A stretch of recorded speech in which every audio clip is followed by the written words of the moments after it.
tu'mina billah, artinya kamu harus beriman, yakni percaya terhadap Allah. Nah, di sini banget iman, yakni percaya kepada Allah. Atau iman itu ada 5. Ada 5 marotib. Boleh antum tulis ya. Iman itu ada 5 marotib atau tingkatan. Ini marotibul iman.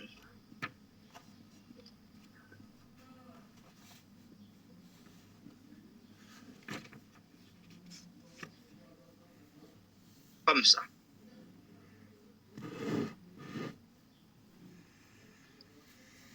Jadi tingkatan iman itu ada 5. Kira-kira kita masuk pada tingkatan yang mana? Pertama, boleh antum tulis. Tingkatan pertama iman itu ada iman taklid. Jadi pertama, tingkatan iman itu ada iman taklid. Oke, di sini ya.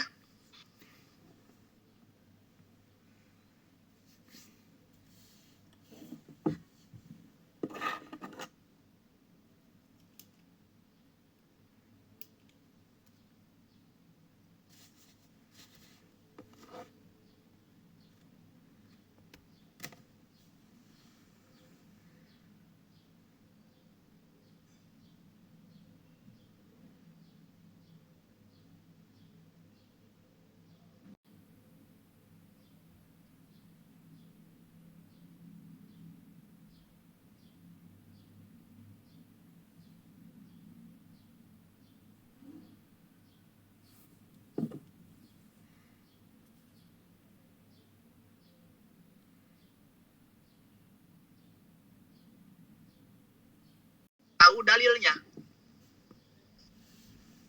Jadi iman taklid itu adalah seseorang percaya bahwa Allah itu Tuhan, tapi percayanya itu dari orang lain tanpa mengetahui dalilnya. Ya orang awam lah, orang awam. Nah, coba ketika mungkin antum bisa apa membuktikan, survei membuktikan, tanya, Tuhan siapa Allah? Apa dalilnya kamu percaya terhadap Allah? Mesti akan mentok jawabannya karena kata guru ngaji. Karena apa? Berarti dia itu derajat imannya iman taklid. Nah, di dalam iman taklid, banat, ini hukumnya lihat, hukumnya dosa, tetapi sah. Sah dia dikatakan orang yang beriman, tetapi dosa. Kenapa dosa? Karena dia memiliki potensi untuk mencari dalil atau mencari ilmu. Paham ya? Jadi kita jangan sampai lah. Makanya kita harus belajar. Jadi iman taklid itu adalah seseorang beriman kepada Allah, cuman dia percaya bahwa Allah Tuhannya itu karena contoh ada guru ngajinya yang mengatakan seperti itu. Yakni percayanya itu terhadap orang lain. Sah, imannya sah, cuman dosa.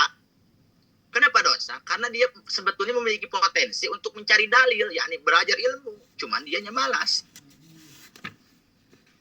Maka bahkan ulama yakni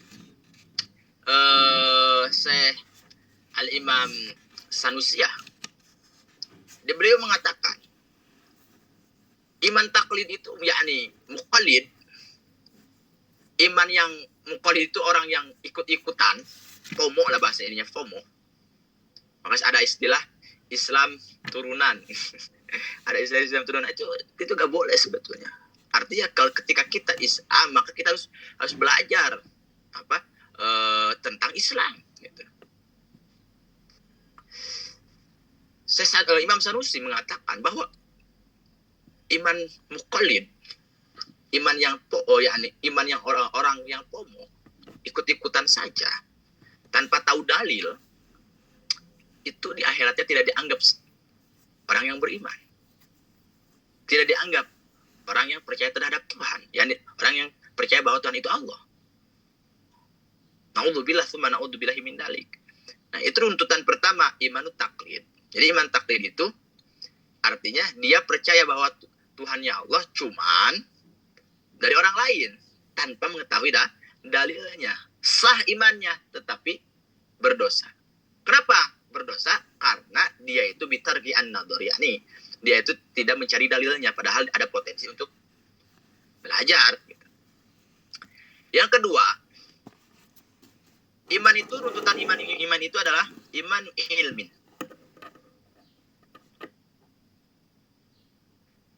Ilmin.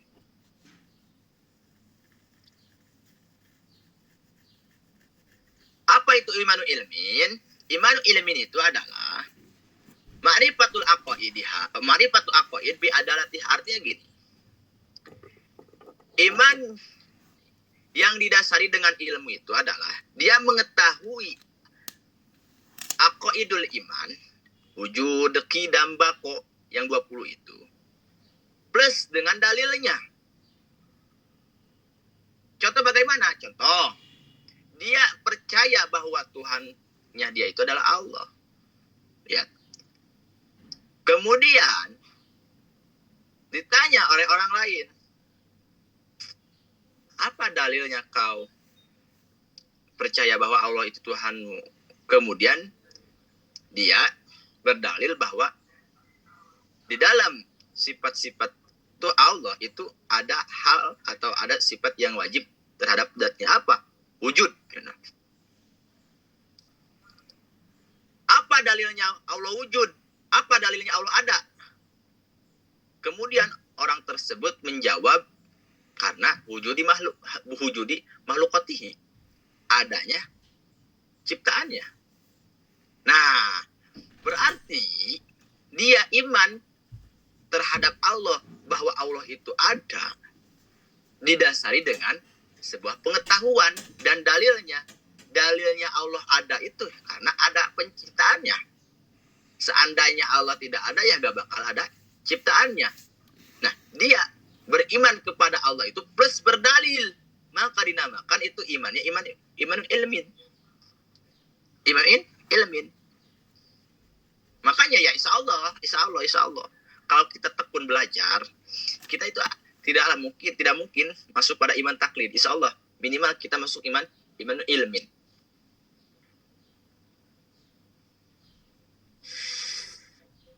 Yang selanjutnya,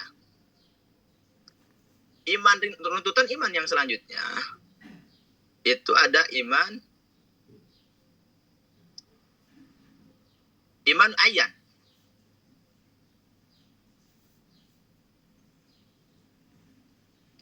Iman ayan.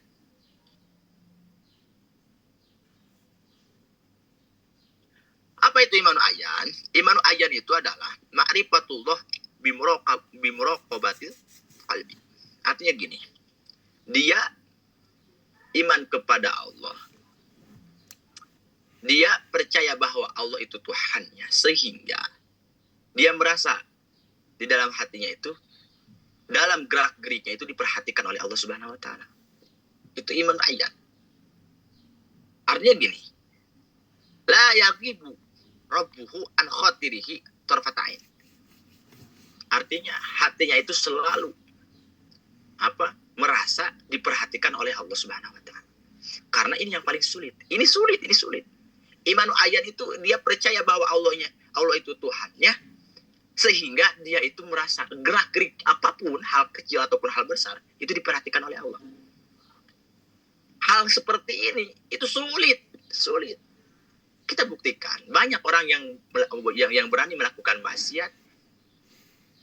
Apa coba sebabnya dia berani melakukan maksiat? Ya karena dia merasa bahwa Allah itu tidak perhatikan. Bahwa dia merasa dia itu tidak diperhatikan oleh Allah. Nah, kalau iman ayan, enggak. Kalau dia memiliki iman, tingkatannya ayan, apapun gerak-gerik yang ia lakukan, itu diperhatikan oleh Allah. Paham ya? Ya makanya kenapa? Ada istilah gini. Terkadang manusia itu, Tashipa, dia itu lebih takut terhadap manusia daripada Allah Subhanahu wa taala. Makanya Kenapa alasan orang yang maling, dia itu malingnya di jam 12 malam, jam 1 malam, karena ada perkataan istilah nggak ada siapa-siapa, kadang manusia berani melakukan hal sesuatu atau sesuatu yang tidak layak dikarenakan dia mengatakan mumpung tidak ada siapa-siapa, yang padahal secara hakikoh, secara nyatanya ada Allah Subhanahu wa taala memperhatikannya. Nah, kalau seseorang memiliki iman dan tingkatan imannya itu iman ayan, gak bakal seperti itu. Hal apapun dia merasa dilirik, merasa diperhatikan oleh Allah Subhanahu wa taala. Kemudian yang keempat, tingkatan iman itu ada iman apa? Iman hak.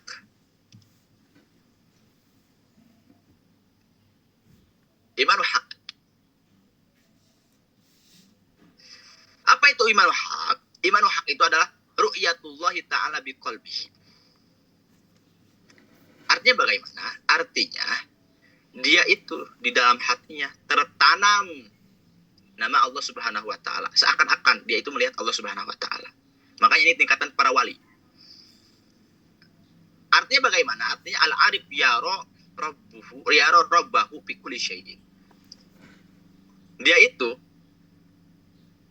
melihat sesuatu itu seakan-akan Allah. Seakan-akan Allah. Makanya ada wali itu, ada wali majdub ya. Artinya wali majdub itu terkadang melihat apapun itu secara dohir ya, contoh batu.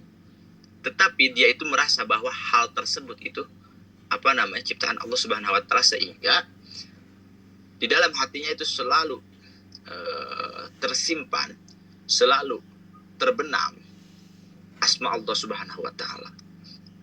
Karena seakan-akan hatinya itu melihat Allah Subhanahu wa taala. Nah, ini paling sulit. Karena apa? Karena ulama mengatakan iman hak itu jarang ada orang yang tingkatan imannya itu sampai iman hak. Jarang. Karena sulit. Kalau kita kan hati kita itu dibagi-bagi ya. Ada urusan dunianya, ada urusan akhiratnya. Kadang kita melupakan Allah Subhanahu wa taala. Kalau iman hak enggak seperti itu. Tidak seperti itu. Yang kelima, yang terakhir, iman itu, tingkatan iman itu ada iman imanu haqiqah.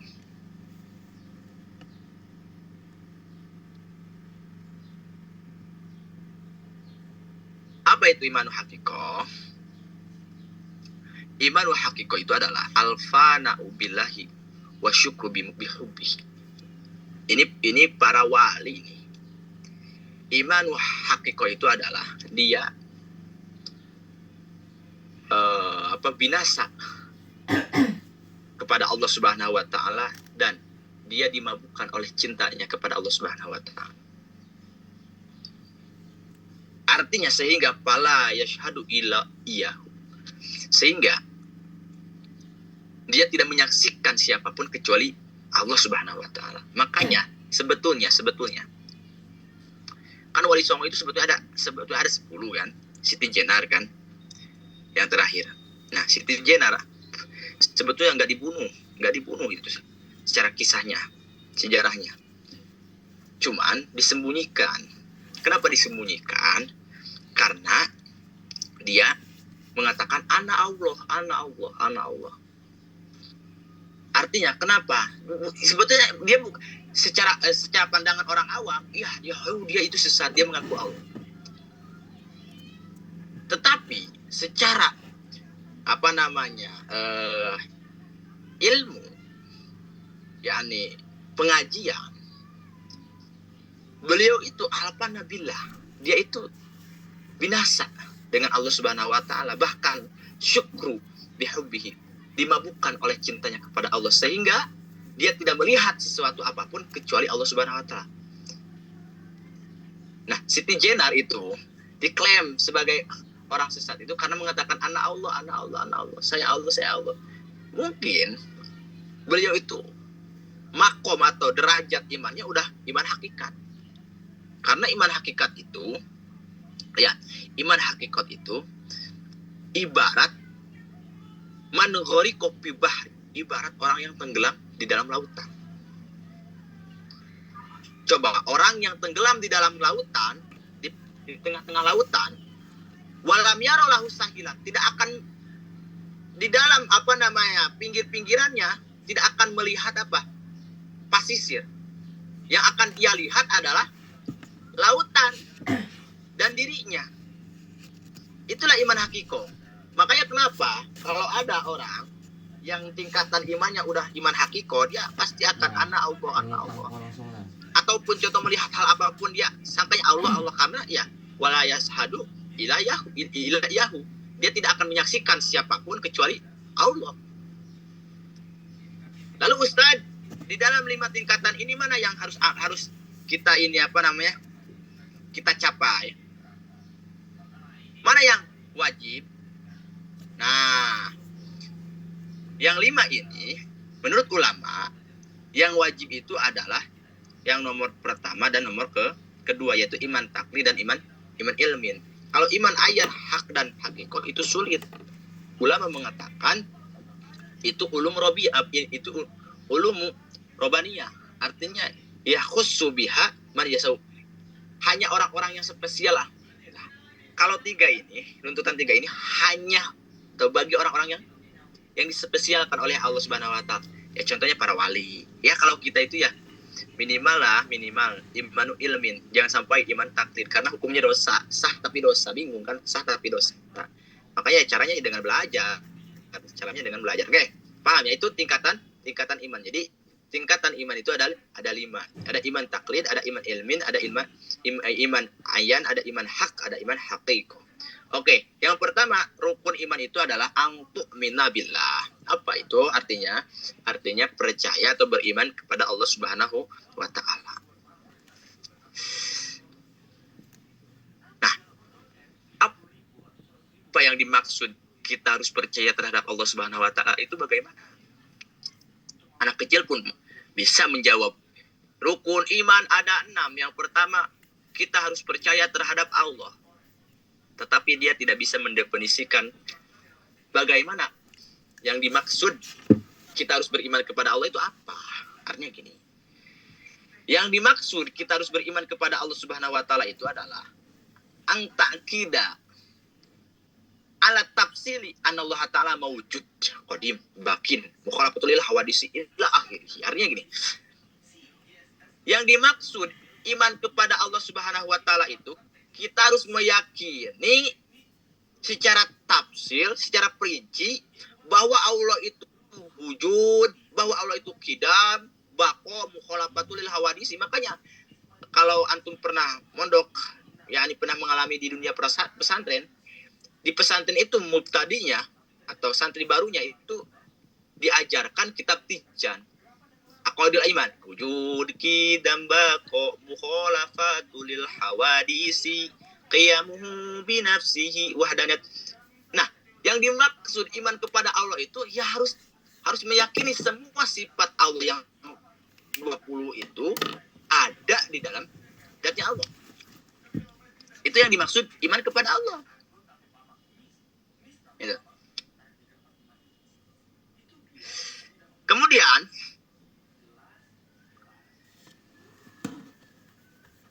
yang kedua, nah, oke, tapi sedikit, karena saya pernah waktu ngaji, waktu daurah kitab tauhid, ada teman anak bertanya, Ustaz, bolehkah kita mengatakan bagaimana sih Allah itu? Kapan Allah itu ada? Ada berapa sih Tuhan? Boleh gak sebetulnya? Di mana sih Allah? Nah, Anas sempat jawab gini. salah satu daripada kesempurnaan iman seseorang itu, dia tidak menanyakan di mana Allah, tidak menanyakan bagaimana Allah, tidak menanyakan kapan Allah itu ada, tidak menanyakan berapa sih Allah. Sesuai dalam kitab, yakni Kasyifatus saja, man taraka arba'a kalimatin kamulah imanuhu. Artinya gini, seseorang ketika meninggalkan 4 kalimat, maka dia sempurna imannya. Pertama, aina, yakni di mana Allah.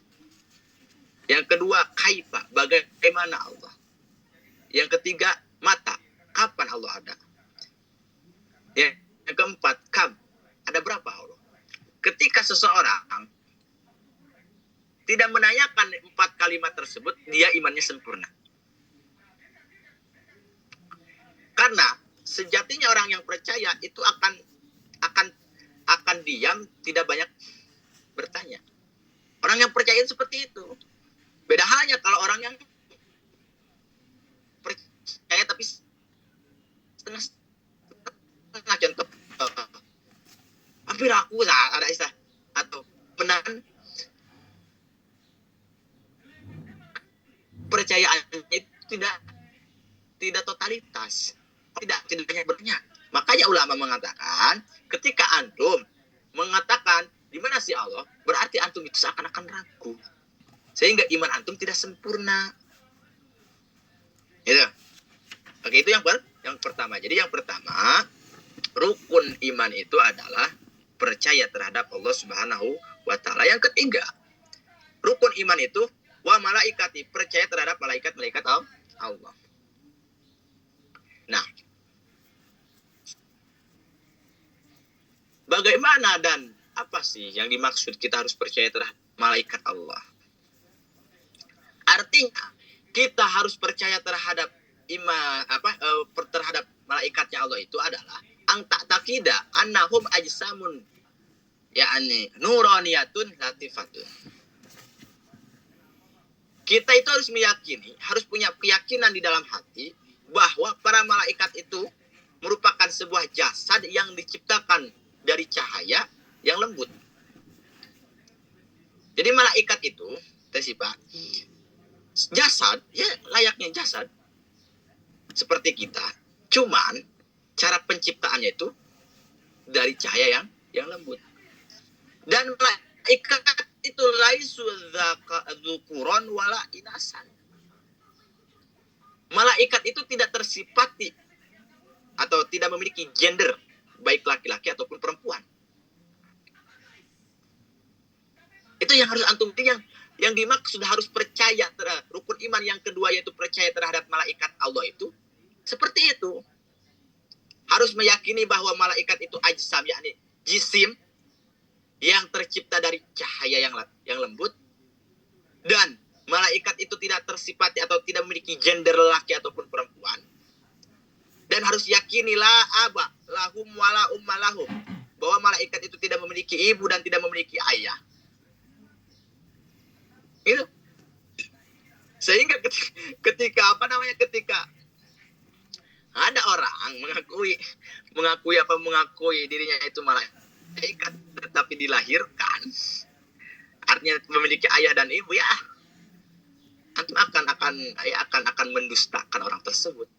Karena untuk di zaman sekarang yang banyak fitnah, masih banyak orang yang percaya ketika ada orang yang mengaku dirinya malaikat. Lah Ustaz, kok bisa? Ya karena dia bodoh. Karena dia tidak imannya tidak benar. Kalau kita jangan naudzubillah min dzalik. Lihat, malaikat itu, dan antum harus yakini di dalam hati, malaikat itu la yaquluna wa la yashrabuna wa la yatanaqahun. Malaikat itu tidak makan dan tidak minum, bahkan tidak menikah. Ada orang ngaku malaikat tetapi nikah. Nah, itu harus ditanamkan di dalam diri antum, bahwa malaikat itu tidak makan, tidak minum, tidak menikah, bahkan wala yatawalladuna wala yanamuna. Malaikat itu tidak melahirkan dan tidak dilahirkan juga. Dan malaikat itu makhluk Allah yang tidak tidur. Nah, itulah yang dimaksud rukun iman yang kedua itu adalah percaya terhadap para malaikat Allah. Definisinya atau penjelasannya, perinciannya itu. Kita yakin bahwa malaikat itu ya makhluk Allah. Merupakan jisim yang tercipta dari cahaya yang lembut. Malaikat itu tidak tersifati kelaki-lakian, tidak tersifati perempuan. Artinya tidak memiliki gender. Dan malaikat itu tidak memiliki ayah dan tidak memiliki ibu. Malaikat itu tidak makan, tidak minum, bahkan tidak menikah, juga tidak melahirkan, bahkan tidak tidur. Itulah para malaikat. Kemudian yang ketiga, rukun iman itu adalah kutubi, yakni iman terhadap imannya. Yang dimaksud kita percaya terhadap kitab-kitabnya Allah itu, yakni atas diku bi annaha kalamullah al-munajjalu ala Rasulullah sallallahu alaihi wasallam, yakni alaihi salam. Artinya, kita harus percaya bahwa Allah Subhanahu wa taala itu menurunkan yakni kitab terhadap para rasulnya. Makanya ada istilah kutub samawiyah. Kitab-kitab samawi. Ada 4 ya. Zabur, Injil, Taurat, kemudian Al-Furqan, yakni Al-Quran. Nah, yang 4 itu kalian harus percaya. Karena salah satu daripada rukun iman itu kita percaya terhadap kitab-kitabnya Allah. Terkhususnya, terutamanya apa? Percaya terhadap Al-Quran. Orang percaya bahwa Allah itu Tuhannya, tetapi dia tidak percaya bahwa Al-Quran itu bukan kalamullah, maka dia tidak termasuk iman. Paham ya? Jadi harus dapat semuanya. Harus dapat semuanya. Gitu. Jadi ada kitab yang dimana kitab itu dinamakan samawiyah. Yang dimana ada 4 kitab tersebut. Pertama Taurat, Injil, Taurat milik Nabi Musa, Injil Nabi Isa, Zabur Nabi Daud, Al-Furqan ini Al-Quran Nabi Muhammad Shallallahu Alaihi Wasallam. Nah, 4 kitab itu yang diturunkan oleh Allah terhadap para rasulnya, kita harus percaya. Karena salah satu daripada rukun iman itu angtu mina bikutubihi, artinya percaya, yakni beriman terhadap kitab-kitabnya Allah. Itu. Kemudian bil ikhtisar wa rusulihi, ya, selanjutnya rukun iman yang selanjutnya yang keempat adalah percaya atau beriman terhadap para rasulnya Allah. Di dalam kitab Jala'ul Afham, ya, di dalam kitab Jala'ul Afham, kita itu wajib harus mengetahui asma rusul, asmal anbiya yang al-madzukur fil Quran, yang disebutkan di dalam Al-Quran. Nah, nabi dan rasul yang disebutkan di dalam Al-Quran itu ada 25. Dan kita itu wajib mengetahuinya. Seperti dulu waktu saya SD sama abah saya, sama orang tua saya. Bukan SD ya, waktu kecil lah, sebelum SD.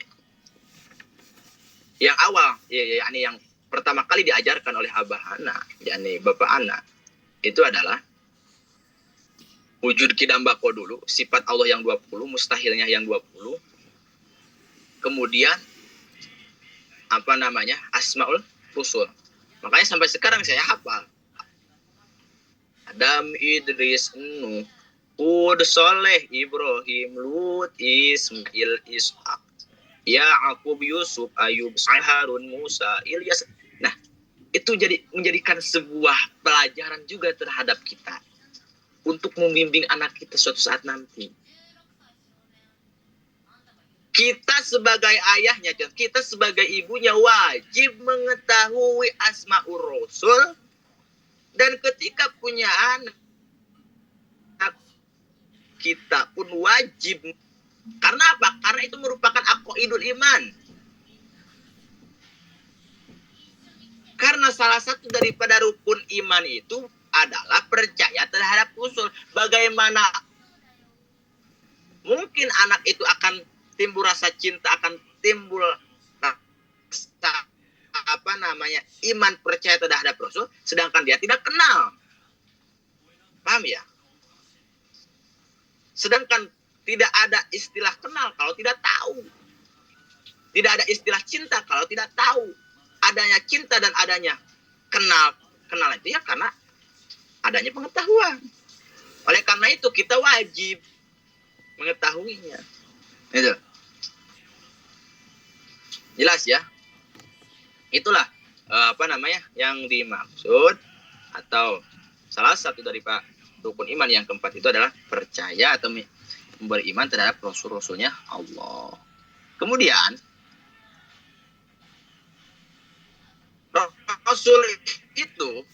Rasul itu tanamkan di dalam diri kalian dan tanamkan di dalam diri anak-anak kalian suatu saat nanti.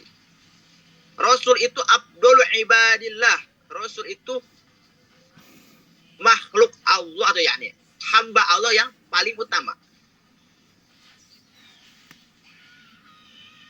Rasul itu adalah makhluk atau hamba Allah yang paling utama.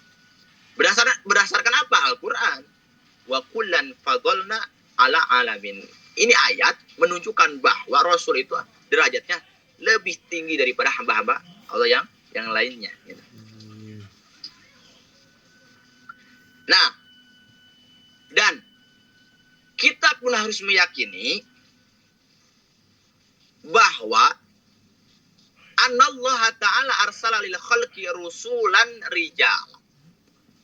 Harus meyakini dan harus mengajarkan terhadap anak-anak kalian suatu saat nanti bahwa Allah Subhanahu wa taala telah mengutus seorang rasul terhadap makhluknya. Yang dimana rasul itu adalah rijalan. Gak ada rasul itu perempuan. Para rasul itu adalah laki-laki. Ustaz, tapi mungkinkah Allah mengutus terhadap makhluknya rasul tapi gendernya wanita? Mungkin saja, tetapi Allah tidak mengirodahkan. Mungkin saja, karena ini sifatnya jaiz. Nah, apa alasannya tidak ada rasul gendernya perempuan tidak ada yang menjadi rasul? Jawabannya karena wanita itu banyak halangan. Sedangkan kepemimpinan itu harus sibuk, artinya nggak boleh ada halangan. Oke ya, paham ya? Jadi selain kita harus mengetahui asmaul rasul agar supaya kita kenal dan cinta, kita pun harus harus tahu bahwa rasul itu abdul ibadillah, hamba Allah yang paling the best daripada hamba-hamba yang lain. Kemudian kita tuh harus meyakini bahwa Allah Subhanahu wa taala mengutus rasul terhadap kita sebagai makhluk Allah, berupa atau gendernya adalah laki-laki. Nah, awaluhum bijasadihi Adam. Rasul yang pertama itu adalah Nabi Adam. Wa khatimuhum wa afdaluhum sayyidina Muhammad sallallahu alaihi wasallam.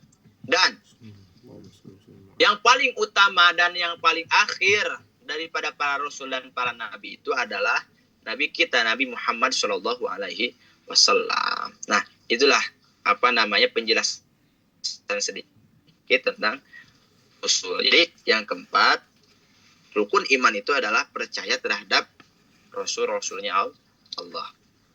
Kemudian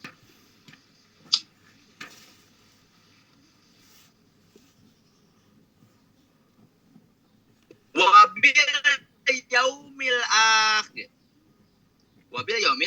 akhir. Yang selanjutnya, rukun iman itu adalah kita harus percaya terhadap hari akhir. Apa itu hari akhir, Ustaz? Yani ini, hari akhir itu adalah hari kiamat.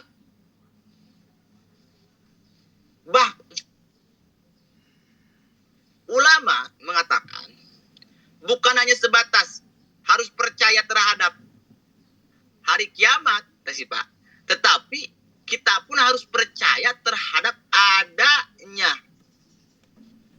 kejadian yang dahsyat yang terjadi di hari kiamat. Artinya kita pun harus percaya sesuatu yang mencakup dengan hari kiamat. Seperti apa? Seperti setelah terjadinya kiamat itu akan ada hisab, akan ada balasan, akan ada surga dan neraka. Kalau tidak didasari dengan iman, kita gak bakal percaya terhadap adanya neraka, adanya surga. Gak bakalan. Lalu kenapa kita percaya adanya surga, adanya neraka yang padahal secara notabene-nya kita tidak pernah melihat dan lain-lainnya. Tetapi ketika ulama, para kiai menjelaskan surga dan neraka seakan-akan kita itu ada di dalam alur cerita tersebut. Ya karena dengan iman kita yakin bahwa neraka itu seperti ini, surga itu seperti itu. Yakin dan percaya itu. Kalau tidak didasari dengan iman, ya gak bakal ada. Ya. Gak bakal ada. Jadi, oke ya. Jadi, rukun iman yang kelima adalah percaya terhadap hari kiamat. Bukan hanya sebatas percaya terhadap hari kiamat, tetapi sesuatu yang terjadi setelah hari kiamat. Yaitu adanya surga, adanya neraka, hisaban, balasan, dan lain-lainnya. Bahkan ulama mengatakan hari kiamat itu, Masya Allah, ya Rabbi. Hari kiamat, yakni hari akhir. Kenapa? Lihat, Pak. Kenapa hari akhir, yakni hari kiamat, itu dinamakan hari akhir? Karena kan di sini yaumil akhir. Yaumil akhir itu ada hari kiamat. Ulama mengatakan kenapa hari kiamat dinamakan hari akhir? Karena li'annahu la laila ba'dahu wala nahar. Sebab di hari itu tidak ada waktu malam dan tidak ada waktu siang lagi. Kalau sudah terjadi kiamat, nggak ada istilah malam, nggak ada istilah siang, nggak ada. Makanya dinamakanlah hari akhir. Ya dahsyat ya di dalam kitab-kitab lain. Masya Allah. Salah satunya di dalam kitab Nasaiul Ibad. Saking dahsyatnya hari kiamat, hari akhir. Ketika andai kata ada ibu melahirkan anak, maka anak itu seketika menjadi kakek-kakek. Artinya saking kaget. Ada juga ulama yang mengatakan saking kagetnya hari kiamat, yang padahal belum waktunya untuk melahirkan, contoh baru 4 bulan, sudah mengeluarkan. Ada juga yang mengatakan, ya Allah, ya Rabbi, ketika terjadinya hari kiamat, ibu-ibu itu saking dahsyatnya, dia lupa terhadap anak yang sedang dikandungnya. Dan dia akan lupa terhadap anak yang sedang disusuinya. Dia itu akan terfokuskan terhadap dirinya sendiri. Na'udzubillah, ya Allah. Itulah kedahsyatan hari kiamat. Maka jadi yang kelima, rukun iman itu adalah percaya terhadap hari kiamat. Wa bil qadari khairihi wa syarrihi minallahi ta'ala. Yang terakhir, rukun iman itu adalah kita harus percaya terhadap al-qadar. yakni kepastian Allah, keputusan Allah, baik dan buruknya itu tergantung atau itu dari Allah Subhanahu wa Ta'ala. Oke. Artinya bagaimana? Artinya gini. Kita itu harus percaya bahwa qadarullahu ta'ala al khair wasyarr qabla khalqil khalqi. Artinya gini. Kita itu harus percaya bahwa Allah Subhanahu wa Ta'ala itu telah memberikan keputusan antara baik dan buruk terhadap manusia sebelum Allah menciptakan manusia tersebut. Contoh, sebelum Allah menciptakan saya, maka Allah pun plus sudah menciptakan antara baik dan buruknya saya. Itulah yang dinamakan qadar. Makanya Rasulullah Shallallahu Alaihi Wasallam bersabda, kullu syai'in bi qada'ilah wa qadarillah. Segala sesuatu itu ada di dalam ketetapan Allah dan takdir Allah. Hatta al-ajazu wal qais. Sampai orang yang bodoh dan orang yang pintar itu pun ketetapan Allah. Kita gak bisa menawar. Makanya para malaikat itu pernah menyinggung di dalam kitab Nasoi Ibad. Ajib tuliman ayqona ana umuro bi aqdarillah. Kaipa intinya yahjan. Saya itu heran, kata malaikat, saya itu heran kepada orang yang meyakini bahwa segala sesuatu itu ada di dalam ketetapan Allah. Tetapi kenapa dia itu saat ketika kehilangan sesuatu tersebut, dia bersedih? Jelas gak? Heran terhadap orang bahwa segala apapun yang terjadi di dalam dirinya itu ada di dalam ketetapan Allah. Mau sifatnya itu menyedihkan, mau sifatnya itu membahagiakan, itu semuanya ada di dalam ketetapan Allah. Tetapi kenapa saat ketika dia memiliki sesuatu kemudian hilang dari dirinya, dia sedih, bahkan dia marah. Heran kan? Ayo cobalah, jangankan ya, saya pribadi lah, ketika saya punya sesuatu kemudian sesuatu itu hilang dari saya, kadang saya itu merasa sedih. Sedih karena sesuatu itu hilang. Padahal saya yakin bahwa segala apapun itu ada dalam ketetapan Allah. Makanya di dalam kitab Hikam, Sawabikul Himam la tahriku asral akdar ini. Jadi perjuanganmu yang kuat, semangatmu yang hebat, itu tidak bisa merobek tirai takdirnya Tuhan. Kalau Allah berkata A, ya tetap A. Gak bisa kita berubah. Kalau Allah berkata B, ya B. Kata Allah belum waktunya, ya belum waktunya. Atau gini, kata Allah sudah waktunya, maka terjadi walaupun belum waktunya. Itulah. Seperti soal masalah jodoh, masalah lain-lainnya. Banyak orang yang frustasi di dalam perjodohan. Artinya dia tidak sampai menikah dengan orang yang ia cintai. Itu kan kebanyakan dia menangis, dilema, galau, sedih dan lain-lainnya. Yang padahal Imam Ibnu Athaillah mengatakan seperti itu. Sekeras apapun perjuangan kita tidak bisa merobek tirai takdirnya Tuhan. Nah, kita itu harus menyadari hal tersebut. Baik dan buruknya itu dari Allah Subhanahu wa Ta'ala. Oke, ini udah jam 3:04 ya. Ada pertanyaan enggak? Tes. Ada pertanyaan enggak? Ini suaranya jelas enggak? Jelas. Halo. Sudah jelas ya? Jelas. Ada pertanyaan enggak, Ustaz Adit? Ana enggak ada. Enggak ada. Yang lainnya coba Banat. Tesipa atau Mbak Siti.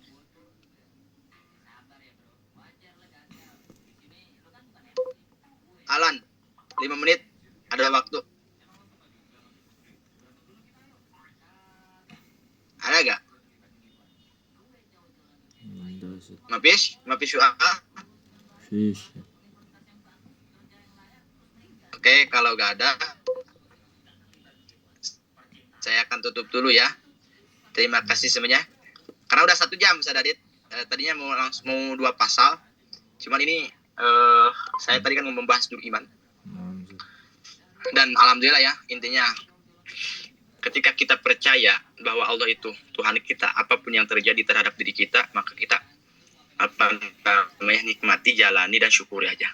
Itu yang saya sampai sekarang pun berusaha untuk belajar hal seperti itu karena itu yang paling sulit. Di dalam ibadah itu ada istilah ibadah badaniyah, Ustaz Adit. Apa itu ibadah badaniyah? Seperti sabar, tafakur, kemudian tawakal. Itu ibadahnya ibadah badaniyah. Nah, iman itu ibadah batiniyah. Nah, iman itu termasuk ibadahnya ibadah batiniyah. Artinya hanya hati yang merasakan. Apapun yang terjadi terhadap diri kita itu harus harus jalankan dan syukuri. Karena rukun iman yang terakhir itu adalah yakni al-qadar khairihi wa syarrihi minallah ta'ala. Kita harus percaya terhadap keputusan Allah. Baik buruknya itu dari Allah Subhanahu wa ta'ala. Nikmati saja. Oke. Terima kasih ya atas waktunya telah menyempatkan yakni mutola'ah bersama saya. Dan semoga bermanfaat untuk orang lain, khususnya untuk diri kita pribadi. Wabillahi taufiq wal hidayah. Wassalamualaikum warahmatullahi taala wabarakatuh. Waalaikumsalam.